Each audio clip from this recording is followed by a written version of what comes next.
اے ایمان والو، اللہ تعالیٰ نے حضرت محمد صلی اللہ علیہ وآلہ وسلم کو رحمت بنا کر بھیجا، جس نے ان کی پیروی کی اللہ نے اسے کامیابی اور نجات دی۔ ڈاکٹر ماہر بن حمد کا خطبہ حج مسلمانوں کو انسانی حقوق کی ادائیگی اور ظلم و زیادتی نہ کرنے کی تلقین، ایک دوسرے کے ساتھ تعاون اور اصرار کا جذبہ اپنانے کی ترغیب۔ کہا مسلمانوں شیطان کے دھوکے اور وسوسوں سے خود کو محفوظ رکھو، فتنوں اور فساد سے دور رہو، امانت میں خیانت نہ کرو، کسی کا حق نہ مارو اور نہ ہی کسی کو برے نام یا لقب سے پکارو۔ دینی فرائض کے ساتھ ساتھ اپنی ملکی قوانین کی پاسداری کرنا شرعی تقاضا ہے۔ میدان عرفات میں نماز ظہرین کی ادائیگی۔ 1,60,000 پاکستانی فریضہ حج کے لیے حجاز مقدس میں موجود، 2,000 سے زائد فلسطینی شہداء، زخمیوں اور قیدیوں کے اہل خانہ حج پر شاہی مہمان۔ مقدس مقامات پر لاکھوں عازمین کی سہولت کے شاندار انتظامات۔ مہنگائی کی چکی میں پسے عوام کے لیے ایک اور بری خبر کہ آئندہ ماہ سے پیکٹ میں بند آٹے، دال، چاول، چینی اور مسالہ جات پر 18% سیلز ٹیکس عائد ہوگا۔ مقامی طور پر تیار بچوں کے دودھ پر 18% سیلز ٹیکس لگانے کی تجویز پر غور۔ سینٹ کی قائمہ کمیٹی کے اجلاس میں chairman federal board of revenue نے حکمت عملی بتا دی۔ سیلز ٹیکس کی چھوٹ کے لیے قیمت 18% کم کرنے کی مشروط تجویز بھی دے دی۔ وزیر اعلیٰ سندھ نے ہر 5 سال میں نیا NFC ایوارڈ آئینی تقاضا قرار دے دیا۔ مشکل حالات میں بجٹ بنایا، شرح نمو کا ہدف حاصل کر لیں گے۔ آئندہ مالی سال کا بجٹ پچھلے بجٹ سے 34% زیادہ۔ مراد علی شاہ کا کام از کم تنخواہ 37,000 کرنے پر عدم اطمینان، پوسٹ بجٹ پریس کانفرنس میں پرانی اسکیمیں مکمل کرنا ترجیح قرار دے دیا۔ حکومت کی 100 روزہ کارکردگی پر وزیراعظم کا قوم کو اعتماد میں لینے کا فیصلہ۔ شہباز شریف آج قوم سے خطاب میں وفاقی بجٹ میں اٹھائے گئے اقدامات کی وضاحتیں دیں گے۔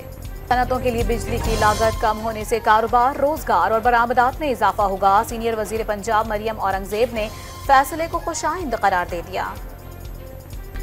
وفاقی وزیر قانون کا ملک میں جمہوری عمل میں کسی بھی ممکنہ رکاوٹ کی مزاحمت کا عزم۔ جیلیں کاٹی، جمہوریت کو ڈیریل نہیں ہونے دیا، آئندہ بھی جمہوری عمل کو نہیں رکنے دیں گے، کسی کے ساتھ زیادتی کے قائل نہیں، جہاں جرم ہوگا وہاں ریاست پروسیکیوٹ کرے گی۔ اعظم نذیر تارڑ کا پنجاب بار کونسل سے خطاب۔ اٹک میں قتل 2 وکلاء کے ورثاء کو انصاف فراہم کرنے کی یقین دہانی۔ اسلام آباد کی انسداد دہشت گردی عدالت نے PTI رہنما شعیب شاہین اور علی بخاری کی ضمانت قبل از گرفتاری منظور کر لی۔ دونوں رہنماؤں پر تھانہ کوہسار میں دہشت گردی کا مقدمہ درج ہے۔ انسداد دہشت گردی عدالت کا پولیس کو شاہ محمود قریشی پر لاہور میں درج مقدمات کا چالان جمع کروانے کا حکم۔ تفتیشی افسر نے 30 دن کا مزید جسمانی ریمانڈ مانگا، لیکن تفتیش کی کوئی پیش رفت رپورٹ پیش نہیں کی جا سکی۔ اینٹی ٹیررزم کورٹ کا تحریری فیصلہ جاری۔ اسلام آباد میں نیشنل پریس کلب کے سامنے احتجاجی مظاہرہ کرنے پر PTI رہنماؤں کے خلاف انسداد دہشت گردی ایکٹ کے تحت مقدمہ درج۔ وفاقی دارالحکومت سے PTI کے تینوں امیدوار قومی اسمبلی سمیت 80 سے زائد افراد نامزد، 10 زیر حراست۔ سندھ کی عدلیہ پر کسی مخصوص کیس میں دباؤ ڈالنے کی کوشش نہیں کی گئی۔ Chief justice Sindh high court justice Aqeel Abbasi کی میڈیا سے بات چیت۔ الیکشن ٹریبیونل کے جج کا تبادلہ معمول کی کارروائی قرار۔ ریٹائرڈ ججز کی بطور الیکشن ٹریبیونل تعیناتی کے آرڈیننس کے خلاف درخواست سماعت کے لیے مقرر۔ لاہور ہائی کورٹ کے جسٹس شاہد کریم سلمان اکرم راجہ کی درخواست پر 20 جون کو سماعت کریں گے۔ احوال ٹیچنگ ہاسپٹل میں ڈاکٹرز کی گرفتاری پر لاہور سمیت پنجاب کے مختلف شہروں میں سرکاری اسپتالوں کے ڈاکٹرز کی ہڑتال۔ OPDs کی بندش سے علاج کے لیے آنے والے مریض پریشان۔ بہاولپور کے وکٹوریہ اسپتال میں خسرہ اور نمونیا کا شکار ایک اور بچہ چل بسا۔ رواں ماہ جاں بحق بچوں کی تعداد 5 ہو گئی۔ وفاقی وزیر داخلہ محسن نقوی کی FC ٹریننگ سینٹر شب قدر احمد۔ وزیر داخلہ نے یادگار شہداء پر حاضری دی۔ FC جوانوں کی عملی تربیت کا مظاہرہ بھی دیکھا۔ SF نے اسلام آباد ایئرپورٹ سے منشیات بیرون ملک اسمگل کرنے کی کوشش ناکام بنا دی۔ ہاٹ پاٹ سے 3 کلوگرام سے زائد منشیات برآمد کر کے مسافر کو گرفتار کر لیا۔ شکارپور کے قریب حبیب کوٹ ریلوے اسٹیشن پر کراچی سے کوئٹہ جانے والی بولان میل کو حادثہ۔ ٹرین کی 4 بوگیاں پٹری سے اتر گئیں۔ رفتار کم ہونے کی وجہ سے مسافر حادثے میں محفوظ رہے۔ عالمی بینک کی پاکستان کے لیے $15 کروڑ گرانٹ کی منظوری۔ رقم پنجاب میں تعلیم پر خرچ ہوگی۔